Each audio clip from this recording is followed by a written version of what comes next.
Hello friends, on the behalf of GTU Studies, me and Gattubai welcomes you to this video lecture.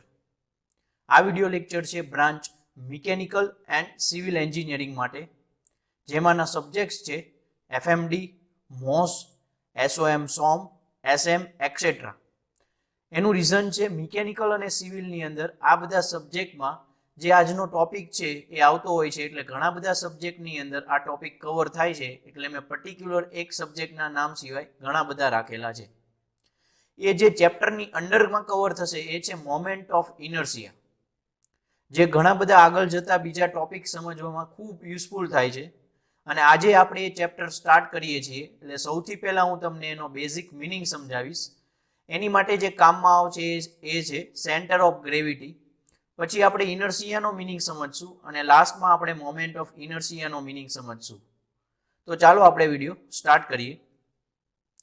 First of all મેં કીધું એમ તમને centre of ગ્રેવિટીનો meaning સમજાવું. Centre of ગ્રેવિટીનો meaning સમજતા પહેલા એની એક application જોઈ લઈએ કે આપણે રેગ્યુલર વર્લ્ડમાં કંઈક આવી રીતે બધું બેલેન્સ કરવા માટે કંઈક ને કંઈક પદાર્થો કે કંઈક વસ્તુઓનો યુઝ કરતા હોઈએ. તો સપોઝ અહીં જુઓ તો અઘરી રીતે જ કંઈક આ બેલેન્સ કરેલું છે. તો આ બધું બેલેન્સ કેવી રીતે થતું હોય?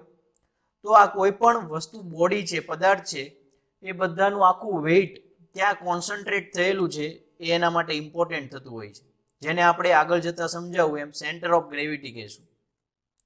આમાં સેમ વસ્તુ છે. આ જે બળ છે એને આખી એક ફિંગર વડે જ તે બેલેન્સ કરેલું છે, જેની અંદર સેન્ટર ઓફ ગ્રેવિટીનો કોન્સેપ્ટ યુઝ થાય છે પ્લસ મોમેન્ટનો, જે તમને થર્ડ ચેપ્ટરમાં શીખવા મળશે. તો સેન્ટર ઓફ ગ્રેવિટીનો આવો કંઈક યુઝ આપણે કરી શકીએ છીએ જો એનો કોન્સેપ્ટ ખબર હોય તો. રેગ્યુલર લાઈફનું એક એક્ઝામ્પલ લઈ લઈએ. સિમ્પલ આ રીતનો સીસો, ઉચક નીચક જેને કહેતા હોય, એને એક્ઝેક્ટ સેન્ટરથી આ રીતે ફિક્સ કરેલું હોય અને બંને બાજુ સેમ માસવાળા કોઈ આપણે પર્સનને બેસાડીએ તો એ બેલેન્સમાં રહેશે. ને આખા બોડીનું, આ બધા બે જણનું માસ, આ જે બોડી છે એનું માસ થઈને આખું બોડીનું માસ છે અહીંયા ક્યાંક કોન્સન્ટ્રેટ થયેલું હોય વેઇટ, એટલે આ બેલેન્સમાં રહે છે. એટલે ટૂંકમાં સેન્ટર ઓફ ગ્રેવિટીનો કોન્સેપ્ટ છે એ રેગ્યુલર લાઈફમાં ખૂબ જ કામમાં આવતો હોય છે. તો એ કોન્સેપ્ટ જ્યાંથી આપણે પ્રોડ્યુસ કરી શકીએ એ ડેફિનેશન આપણે પહેલાં આપણે જોઈએ તો એ છે ગ્રેવિટેશનલ ફોર્સ. બધાને ખબર છે, ગુજરાતીમાં કહીએ તો ગુરુત્વાકર્ષણ બળ. કઈ રીતે લાગતું હોય છે? તો gravitational force on earth is equal to the force the earth exert on you. તમારી ઉપર જે અર્થના કારણે જે ફોર્સ લાગે છે એ ફોર્સને આપણે ગ્રેવિટેશનલ ફોર્સ કહીએ છીએ. Means at rest on or near the surface of the earth the gravitational force equals your weight. આપણું જે વેઇટ છે, વજન, એ કોના કારણે લાગે છે? બસ આ ગ્રેવિટેશનલ ફોર્સના કારણે જ લાગે છે, જેનો કોન્સેપ્ટ આપણને ખબર છે, ન્યૂટનને મળેલો હતો, એણે આ રીતે ડિફાઇન કરેલું છે. તો મેં તમને કીધું એ પ્રમાણે વેઇટની ડેફિનેશન જુઓ તો વેઇટની ડેફિનેશન છે, તમે જો સ્ટડી કરી ગયા હોય વજનની વ્યાખ્યા, તો આ રીતે જ કંઈક આપવામાં આવતી હતી કે in science and engineering the weight of an object is the force acting on the object due to gravity. એટલે ગ્રેવિટીના કારણે, ગુરુત્વાકર્ષણના કારણે કોઈ પણ બોડી ઉપર લાગતો ફોર્સ એને આપણે વેઇટ કહેતા હોઈએ છીએ. એ બોડી ઉપર, વસ્તુ ઉપર લાગતું બળ ગુરુત્વાકર્ષણના કારણે જે હોય એને આપણે આપણું વજન કહીએ છીએ. બસ, તો વેઇટની એ રીતે જ આ રીતે કંઈક ડેફિનેશન આપણે ડિસ્ક્રાઇબ કરી હતી, તો એનો યુઝ કરીને આપણે સેન્ટર ઓફ ગ્રેવિટી છે એ ડિફાઇન કરીએ. તો સેન્ટર ઓફ ગ્રેવિટી એનું નામમાં જ એનો મિનિંગ છે, અને આવા દરેક ટોપિકની અંદર હું તમને જે નામ હશે એનો જ પહેલાં તો હું સિમ્પલ મિનિંગ સમજાવી દઈશ, એનું ગુજરાતી કા સિમ્પલ ઇંગ્લિશ કરી દઈશ. ગ્રેવિટી એટલે આપણે જે ગ્રેવિટેશનલ ફોર્સ હોય એ, અને સેન્ટર એટલે આખા બોડીનું કોઈ પણ ગ્રેવિટેશનલ ફોર્સ છે એક પોઈન્ટ ઉપર કોન્સન્ટ્રેટ થયેલું હોય, એટલે કે આખા બોડીનું ગ્રેવિટેશનલ ફોર્સનું એક સેન્ટર લઈએ, એને આપણે કહી દઈશું સેન્ટર ઓફ ગ્રેવિટી. હવે ગ્રેવિટેશનલ ફોર્સ આપણી બોડી ઉપર લાગતો હોય તો આપણે એને શું કહીએ છીએ? વેઇટ. આખા વેઇટનું જે સેન્ટર હશે એને કહેવાય સેન્ટર ઓફ ગ્રેવિટી. તો આ રીતે તમે એનો મિનિંગ સમજી શકો છો. એટલે કે it is define as a point about which the entire weight of the assume to be concentrated. બધું વેઇટ જ્યાં કોન્સન્ટ્રેટ થયેલું હોય છે, કે સપોઝ બધું વેઇટ એ પોઈન્ટ પાસે લાગે છે એવું એઝ્યુમ કરી લ્યો, તો એને કહેવાય centre of gravity. For example લઈ લઈએ, રેગ્યુલર શેપ્સ લઈએ પહેલા, લાઈક ધીસ. કોઈ આવી રીતનું એક કવર લઈ લઈએ, આપણે કવર યુઝ કરતા હોઈએ છીએ, જેની અંદર આપણે કોઈક ફંક્શનની અંદર આપતા હોઈએ એવું કંઈક કાર્ડ કે કવર લઈ લઈએ, તો એનું સીજી સેન્ટર ઓફ ગ્રેવિટી ક્યાં હોય? તો એક્ઝેક્ટ સેન્ટરમાં આખા બોડીનું વેઇટ કોન્સન્ટ્રેટ થયેલું હોય. જો રેગ્યુલર શેપ હોય ને તો, એટલે હંમેશા રેગ્યુલર શેપમાં એક્ઝેક્ટ સેન્ટરે બધું જ વેઇટ કોન્સન્ટ્રેટ થયેલું લઈને આપણે અહીંયા એનું વેઇટ બતાવતા હોઈએ છીએ ડબલ્યુ કરીને, જે તમે ઘણીવાર બતાવ્યું હોય છે. એનું રીઝન શું છે? આ પોઈન્ટ પાસે હોય છે સેન્ટર ઓફ ગ્રેવિટી. સેમ ટ્રાયેંગલમાં લઈ લો, સેમ તમે સોલિડ સર્ક્યુલર ડિસ્કમાં લઈ લો, જેમાં વચ્ચે કોઈ પોર્શન હોલો ખાલી નહીં હોય તો પણ એ સેન્ટરમાં છે. અને આવી કોઈ એક રિંગ લઈ લો જેમાં વચ્ચેનો પોર્શન ખાલી છે છતાં પણ એનું સેન્ટરમાં જ એનું ફોકસ થયેલું હોય છે, કારણ કે આખું વેઇટ ક્યાં કોન્સન્ટ્રેટ થતું હોય? અહીંયા સેન્ટરમાં. તો આ રીતે સેન્ટર ઓફ ગ્રેવિટી છે એ રેગ્યુલર શેપની આપણે બનાવતા હોઈએ છીએ. હજી એક વર્ડ તમે સાંભળેલો હોય સેન્ટ્રોઇડ, તો એ ડિપેન્ડ કરે એરિયા ઉપર, કે બોડીનો એરિયા છે ક્યાં કોન્સન્ટ્રેટ થયેલો છે. તો ઇરેગ્યુલર શેપ ન હોય, એટલે કે રેગ્યુલર શેપ હોય તો બોડીનો એરિયા પણ સેન્ટરમાં જ કોન્સન્ટ્રેટ થયેલો હોય અને વેઇટ પણ. એટલે સેન્ટ્રોઇડ અને સેન્ટર ઓફ ગ્રેવિટી છે એ રેગ્યુલર શેપનું સેમ પોઈન્ટે આવતું હોય. ઇરેગ્યુલર શેપનું છે એ અલગ અલગ પોઈન્ટે આવી શકે, જે આપણે અત્યારે હાલ પૂરતું શીખવાની જરૂર નથી. એ આગળ જતા આવશે ત્યારે આપણે જોશું. તો સેન્ટર ઓફ ગ્રેવિટીનો મિનિંગ હવે સમજાઈ ગયો હોય, તો મોમેન્ટ ઓફ ઇનર્શિયા ફાઇન્ડ કરવામાં સેન્ટર ઓફ ગ્રેવિટીનું ખૂબ જ યુઝફુલ થવાનું છે, એટલા માટે એ આપણે જોયું. તો હવે પહેલા મોમેન્ટ ઓફ ઇનર્શિયા શીખતા પહેલા સિમ્પલ ઇનર્શિયાનો મિનિંગ સમજીએ. જો તમે 11-12 સાયન્સ કરેલું હોય તો એ મિનિંગ આવી જ ગયો હોય છે, જેને ગુજરાતીમાં જડત્વ એવું કહેવાય છે. અને જો તમે D2D સ્ટુડન્ટ્સ હો, ડિપ્લોમા કરેલું હોય, તો તમારે ફર્સ્ટ સેમ ફિઝિક્સની અંદર આવતું હોય છે. તો આ રીતે ઇનર્શિયાનો મિનિંગ શું થાય? કે કોઈ પણ બોડીને જે પણ વસ્તુ એ કરતું હોય, સપોઝ આપણી જ વાત કરીએ, આપણે કોઈ પણ એક પ્રોસેસ કરતા હોઈએ, આપણે કંઈક વસ્તુ દરરોજ કરતા હોઈએ અને તમને કોઈ પર્સન આવીને કંઈક નવું કરવાનું કહે, જે તમને અત્યારે ન ગમતું હોય, એટલે કે તમારી એમાં વિલિંગનેસ ન હોય, અનવિલિંગનેસ હોય, એવી કોઈ વસ્તુ કહે એટલે તમે સૌથી પહેલાં એને શું કરશો? ઓપોઝ કરશો, રેજિસ્ટ કરશો. તો આવું જ રેગ્યુલર વર્લ્ડમાં બધી જ બોડીમાં હોય જ. બધી જ બોડી સૌથી પહેલાં કોઈ પણ વસ્તુ છે એની ચેન્જ કરવાની કયો એટલે એ રેજિસ્ટ કરે. એટલે કે the unwillingness of a particle to change its state of rest or of uniform motion. કોઈ પણ પાર્ટિકલ કે બોડી હોય એનું સ્ટેટ ચેન્જ કરાવો, એટલે કે કાંઈ રેસ્ટમાં હોય અને મોશનમાં આવવાનું કહો, અને મોશનમાં હોય તો રેસ્ટમાં આવવાનું કહો, તો એ અનવિલિંગનેસ થઈ એની, એટલે એ સૌથી પહેલા રેજિસ્ટ કરશે. It is clear that the larger the mass of particle, larger will be inertia. જેમ બોડીનું વેઇટ, કોઈ પાર્ટિકલનું વેઇટ વધારે, એમ એ વધારે રેજિસ્ટ કરી શકે. એટલે જેમ વધારે રેજિસ્ટ કરે એમ એની ઇનર્શિયા વધારે. તો એ જે રેજિસ્ટ કરે છે એ પ્રોપર્ટીને કહેવાય inertia of particle or inertia of body. Best example લઈને સમજશું આપણે. તો પહેલા તો એના 3 ટાઈપ્સ હોય: inertia of rest, inertia of motion અને ઇનર્શિયા ઓફ ડાયરેક્શન. ફટાફટ એક્ઝામ્પલ લઈને સમજી લઈએ, કારણ કે આ છે તમારે નથી ડિટેલમાં શીખવાનું, આનો ખાલી કોન્સેપ્ટ ક્લિયર કરવાનો છે. તો ઇનર્શિયા ઓફ રેસ્ટ શું થાય? બેસ્ટ એક્ઝામ્પલ લઈ લઈએ કે બસમાં સૌથી પહેલા તો તમે બેઠા છો અથવા કોઈક આવી રીતે ઊભા છો પકડીને ઉપરનું હેન્ડલ. બસ અત્યારે સ્ટાર્ટિંગમાં ઊભેલી છે, એટલે કે રેસ્ટ છે, અને અચાનક જ ડ્રાઈવર છે એને મેક્સિમમ સ્પીડે હલાવવાનું સ્ટાર્ટ કરે છે, મોશનમાં લાવે છે. સમજી લઈએ કે પહેલા ઊભેલી છે, રેસ્ટમાં છે, ને એક્ઝેક્ટલી એટ અ સેકન્ડ, એક જ સેકન્ડમાં એ 60-80ની સ્પીડે ચલાવે, તો શું થાય? તમારી જે બોડી છે અથવા તમે જે બેઠેલા છો એ બોડી પાછળની બાજુ જશે, કારણ કે સૌથી પહેલા એ મોશનમાં આવવા દેશે નહીં, એનું રેજિસ્ટ કરશે એટલા માટે. તો એ આપણી બોડી જે રેજિસ્ટ કરે છે એનું રીઝન છે આપણું ઇનર્શિયા ઓફ રેસ્ટ. રેડી? એટલે earlier bus is not moving, later bus starts to move, then our body resists this motion and we goes to backwards when it happens. આ કોના કારણે? ઇનર્શિયા ઓફ રેસ્ટના કારણે.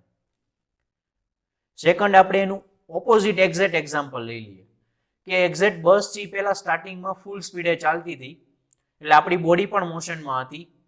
હવે બસની સામે એક્ઝેક્ટલી કોઈ એક વસ્તુ કે પાર્ટિકલ્સ કે કોઈ માણસ આવી ગયો, એટલે એને ઇમરજન્સી બ્રેક મારવી પડી, જેથી કરીને આખી બસ એક્ઝેક્ટ એક જ સેકન્ડમાં ઊભી રહી જાય, ચોંટી જાય. તો શું થશે? આપણી બોડી છે એ મોશનમાં હતી, એટલે રેસ્ટમાં આવવાની ઓપોઝ કરશે, એટલે એ આગળ જશે, મોશનમાં જ રહેવાની ટ્રાય કરશે. અને આપણે જો હેન્ડલ પકડેલું હોય તો પછી મોશન નથી કરી શકતું, કારણ કે આપણે એને સ્ટોપ કરીએ છીએ. પણ સ્ટાર્ટિંગમાં તો એ શું કરશે કે બસ મૂવિંગ હતી અને સડનલી સ્ટોપ થઈ જાય તો એ તો રેજિસ્ટ જ કરશે કે નહીં, હું તો આગળ જઈશ જ. તો એ કોના કારણે? તો આપણી બોડીની અંદર જે પ્રોપર્ટી છે એના કારણે આવું થાય, જેને કહેવાય ઇનર્શિયા ઓફ મોશન. આવું દરેક બોડીમાં, દરેક પાર્ટિકલ્સમાં જાય. એ લાઈવ પ્રોડક્ટ હોય, ડેડ પ્રોડક્ટ હોય, કોઈ પણ હોય, સજીવ નિર્જીવ કોઈ પણની અંદર. હવે ઇનર્શિયા ઓફ ડાયરેક્શન. ડાયરેક્શન જો ચેન્જ ન થવા દે સ્ટાર્ટિંગમાં, એટલે કે ડાયરેક્શન ચેન્જ કરવી હોય પણ ડાયરેક્શન ચેન્જ થવા દેશે નહીં. જેમ કે આપણે સીધે સીધા જતા હોઈએ અને કોઈ આપણને વળવાનું કહે, જે આપણને ન ગમતું હોય, એટલે સૌથી પહેલા એમ કે હું નહીં જ કરું. એટલે જ એના ઉપરથી જ આપણા ગુજરાતીમાં વર્ડ આવ્યો છે જડ, એવું જડત્વ. એ જડત્વ છે એ જાળવી રાખે છે એટલા માટે, એટલે કે ઇનર્શિયા છે એની અંદર. એટલે કે તમને સ્ટાર્ટિંગમાં જે ડાયરેક્શનમાં મૂવ કરતા હો અને મોશનની ડાયરેક્શન બદલવાની કહે, તો you resist first, then it is inertia of direction. Suppose આ બસ સીધી જાય છે અને વળવાનું કહે, તો એ વળે ત્યારે તમારી બોડી રિએક્ટ કરે. રાઈટ સાઈડ વળે ને તો સૌથી પહેલા તમારી બોડી છે ને લેફ્ટ સાઈડ નમશે. શું કામ? કારણ કે જતી હતી એ પ્રમાણે એને રાઈટ સાઈડ નથી જવું. એટલે જે રેઝિસ્ટ કરે છે એને કહેવાય ઇનર્શિયા ઓફ ડાયરેક્શન. એક એક્ઝામ્પલ છે કે સ્ટોન છે કોઈ સ્ટ્રિંગમાં દોરી વડે લટકાવેલું છે, બાંધેલું છે છેડે, અને એને વર્લિંગ મોશન આપીએ છીએ. તો જ્યારે સ્ટ્રિંગ છે એ બે કટકામાં ડિવાઈડ કરી દેશો ત્યારે સ્ટોન છે એ એની મુવમેન્ટ છે એ કન્ટિન્યુ રાખશે નહીં, પણ એ ટેન્જેન્શિયલ જ રહેશે. આ છે એ આપણે વધારે ડિટેલમાં સમજશું જ્યારે એનો યુઝ આવશે ત્યારે. હવે ઇનર્શિયાનું બેઝિક સમજાઈ ગયું હોય તો હવે આપણે મોમેન્ટ ઓફ ઇનર્શિયાની અંદર જઈએ. મોમેન્ટ ઓફ ઇનર્શિયા એટલે છે તો ઇનર્શિયા જ, પણ એ મોમેન્ટ આરે કન્સિડર કરેલું છે. તો ઇનર્શિયા એટલે રેઝિસ્ટ નામનો વર્ડ આવશે. એટલે કે the moment of inertia is define as a resistance offer by body. Body જે રેઝિસ્ટન્સ ઓફર કરે છે એને મોમેન્ટ ઓફ ઇનર્શિયા કહેવાય. કાં તો એ માસના કારણે છે, કાં તો એરિયાના કારણે છે.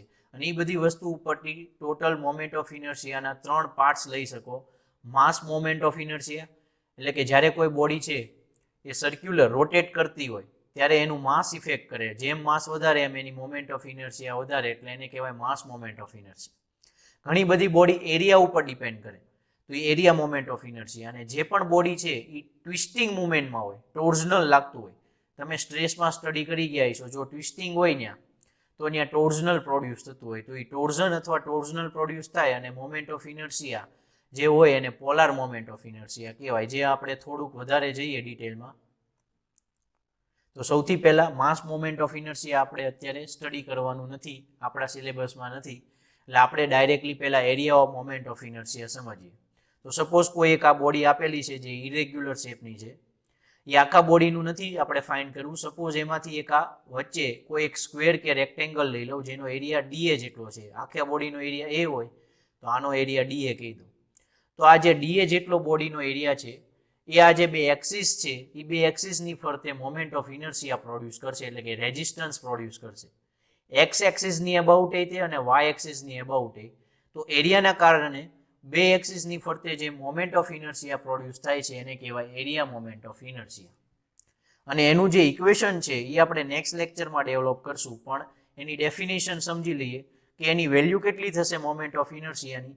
તો કે આપણે suppose x distance x axis ફરતે ફાઇન્ડ કરતા હોઈએ તો આ ડીએ જેટલો એરિયા અને ઇન્ટુ એક્સ એક્સિસ અને આ જે પાર્ટિકલ્સ જે આપણે એલિમેન્ટ લીધો છે એનો અને એક્સ એક્સિસ વચ્ચેનું ડિસ્ટન્સ, એ ડિસ્ટન્સનો સ્ક્વેર કરો અને ઇન્ટુ એરિયા કરો. એટલે અહીં જો લખેલું છે products of element areas of the surface and square of the distance. અને પ્રોડક્ટ એટલે ગુણાકાર, મલ્ટિપ્લિકેશન, એટલે કે એરિયા અને જે ડિસ્ટન્સ છે એના સ્ક્વેરનું મલ્ટિપ્લિકેશન કરો અને આવું એક એક પાર્ટિકલ માટે જે મળે છે એ બધાનું સમેશન કરો, એટલે આખી બોડી માટે તમને મોમેન્ટ ઓફ ઇનર્શિયા મળી જશે, જે હું તમને વધારે ઇક્વેશન સાથે નેક્સ્ટ વિડીયોમાં સમજાવીશ.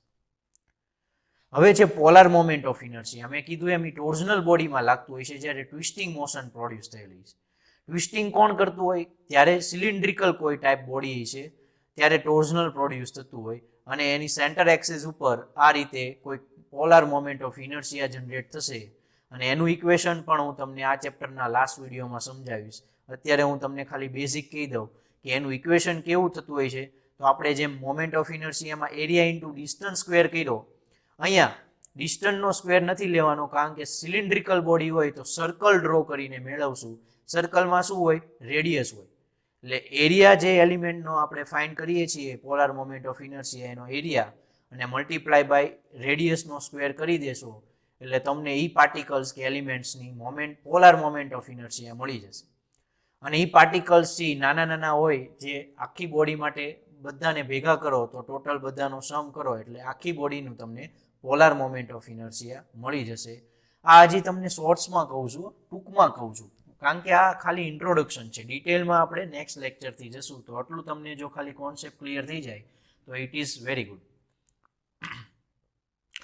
હવે નેક્સ્ટ ટોપિક છે જે મેં તમને કીધું એ પ્રમાણે equation of moment of inertia define કરશું.